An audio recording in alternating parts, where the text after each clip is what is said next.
તો જય શ્રી કૃષ્ણ બધાને। તો આજ તો સવારમાં 4 વાગ્યામાં ઉઠીને બધા માંડ્યા તૈયાર થવા। અને આ જો છોકરાવાળી બાયું માંડ્યું નેપ્યું પેપ્યું પેક કરવા થેલાવમાં। અને આ જો અમારા માનસીબેન ને ધારુસીબેન થઈ ગયા હે તૈયાર। અને આ જો સવારના 4 વાગ્યામાં માંડ્યા હે દવાયું પીવા ઉલટીઓની ને ચક્કરની ને। અને આ અમારા રાઘવભાઈ મને તેમ હતું કે અત્યારમાં ઉઠાડશી ને એટલે રોહે, પણ ઈ તો રોવાની બદલે માંડ્યો અત્યારમાં રમવા। અને અમારા લોકલાડીલા ક્રિશભાઈ તો ઈ વિચાર કરે કે સવારના 4 વાગ્યામાં ગાડીમાં નાખીને ક્યાં લઈ જાય હે મને।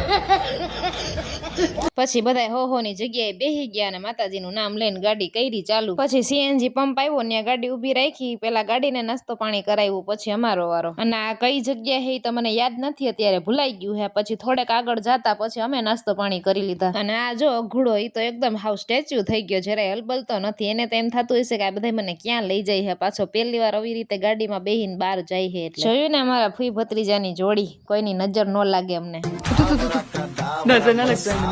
પછી આરતીબેન પાસે રમતો હતો અને આ જો ક્રિશ એને ચેક કરતો હતો કે અસલી હે કે નકલી।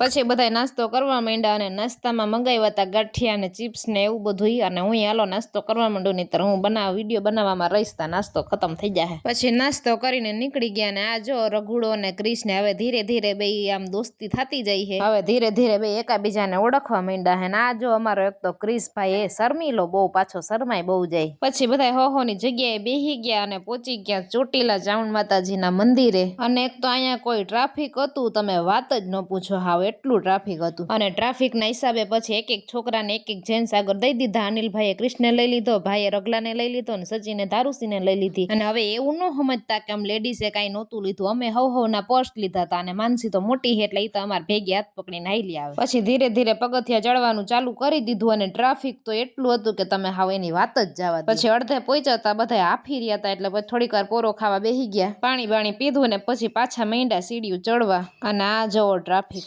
પછી મંદિરે પહોંચી ગયા અને મંદિરે પહોંચીને સૌથી પહેલા તો ચંપલાઓને નાખ્યા પિંજરામાં। પછી બધા એક જગ્યાએ ઉભા રહી ગયા, એટલે વાહે રહી ગયા, બધા આવી જાય ને બધા હારે થઈ જાય। પછી બધા આવી ગયા અને નીકળી ગયા દર્શન કરવા। અને અહીંયા જોઈ શકો તમે દર્શન કરવામાં કેવડી લાંબી લાઈન છે। પછી બધા દર્શન કરીને એક જગ્યાએ બેહી ગયા, કેમ કે ટ્રાફિક એટલું હતું ને કે ક્યાંય ફોટો પાડવાનો વારો આવે એમ નહોતો। પછી બધાએ નારિયેળની પ્રસાદી ખાધી અને થોડીક વાર બેઠા ને પછી ધીરે ધીરે નીચે ઉતરવા માંડ્યા। અને આ જો ક્રિશ બધાને એમ કહેતો હતો કે મને કોઈ અડવાની કોશિશ કરીને તો ભડાકે દઈ દઈશ। પછી બધા નીચે ઉતરીને એક ઠેકાણે ભેગા થઈ ગયા અને હજી ઘણો ટાઈમ હતો ફરવાનો, એટલે પછી નીકળી ગયા સાળંગપુર બાજુ। અને આ જો અડધી ગાડી તો રમકડાઓની જ ભરાઈ ગઈ। પછી વચમાં એક હોટલ આવી હતી, ત્યાં પછી સ્ટોપ કર્યો, બધા ફ્રેશ થયા અને બપોરા કર્યા, કેમ કે બપોરનો ટાઈમ થઈ જ ગયો હતો। અને ખાવામાં મગાવી હતી ગુજરાતી થાળી, એમાં જો 3-4 જાતના શાક ને છાશ ને પાપડ ને મરચા ને 2 જાતનું સલાડ ને ગરમા ગરમ રોટલી અનલિમિટેડ, મજા આવી ગઈ હતી બાકી મજા આયા। અને પછી ખાઈ પીને નીકળી ગયા અમે સાળંગપુર બાજુ।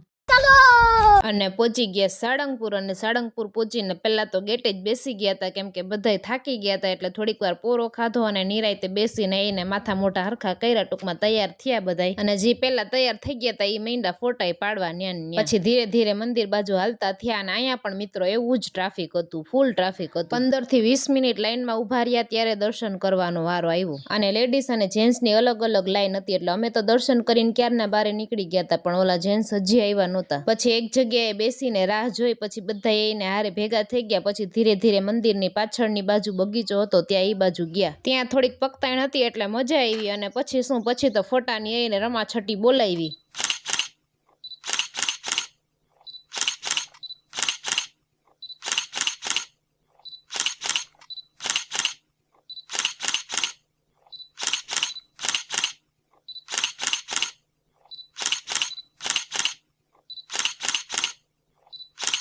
થોડીક વારમાં તો ગેલેરીયું ભરી નાખી, એટલા ફોટા પાડી લીધા। પછી તો એને સાંજનું ટાણું હતું અને વાતાવરણ એવું મસ્તીનું હતું, એટલે બગીચામાં એને અમે નિરાતે બધા બેઠા હતા। પછી અહીંયાથી જવાનું મન તો થતું નહોતું, પણ શું કરે, જવું પડે, એટલે પછી ધીરે ધીરે હાલતા થયા બધા। અને હજી તો આ બાજુ પણ મેળો હતો, પણ હવે કોઈને ફરવાની તેવડ રહી નહોતી, બધા ફૂલ થાકી ગયા હતા। અને હજી તો સાળંગપુરમાં જ હતા, હજી તો ભાયાવદર પહોંચવાનું બાકી હતું, એટલે પછી બધા કે હાલો હવે નીકળી જ જાય, હવે ક્યાંય જવું નથી। તો અમારો આ વિડીયો અહીંયા લગી જતો। જો વિડીયો ગમ્યો હોય તો લાઈક, શેર અને સબસ્ક્રાઇબ કરવાનું ભૂલતા નહીં। મળીએ નેક્સ્ટ વિડીયોમાં। Bye bye, Tata.